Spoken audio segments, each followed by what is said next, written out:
सामने अब स्वास्थ्य संबंधी कई समस्याओं का सामना जो है वो करना पड़ सकता है। उनकी मांसपेशियां और हड्डियां कमजोर हो सकती हैं और उन्हें चलने फिरने में भी दिक्कत हो सकती है।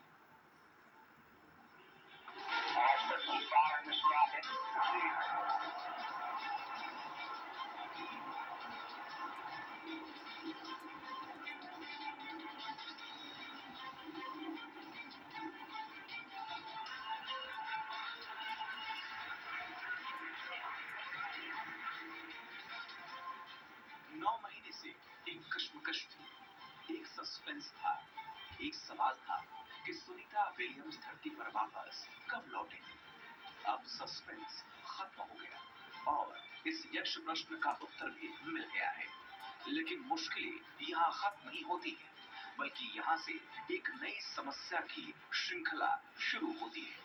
क्योंकि धरती पर लौटने के बाद सुनीता विलियम्स को सेहत से जुड़ी कई तरह की समस्याओं का सामना करना पड़ सकता है।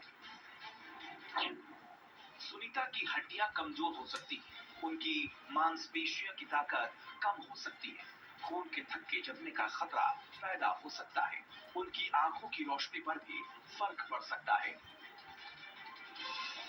धरती पर लौटने के बाद सुनीता को चलने में परेशानी हो सकती है। इसी साल जनवरी में अमेरिका के निदम हाई स्कूल के छात्रों से सुनीता विलियम्स ने बात की थी। इस दौरान उन्होंने चौंकाने वाला खुलासा किया था। उन्होंने कहा था कि उन्हें तो ये भी याद नहीं है कि चला कैसे जाता है।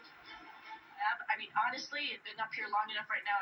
I'm trying to remember what it is like to walk because I haven't walked, I haven't sat down, I haven't laid down. You don't have to. You can just close your eyes and float where you are right here, and it's pretty incredible. लंबा समय अंतरिक्ष में गुजारने के बाद Sunita Williams के शरीर में कई बदलाव हो सकते हैं, जिसकी वजह से उन्हें कई मुश्किलों का सामना करना पड़ सकता है।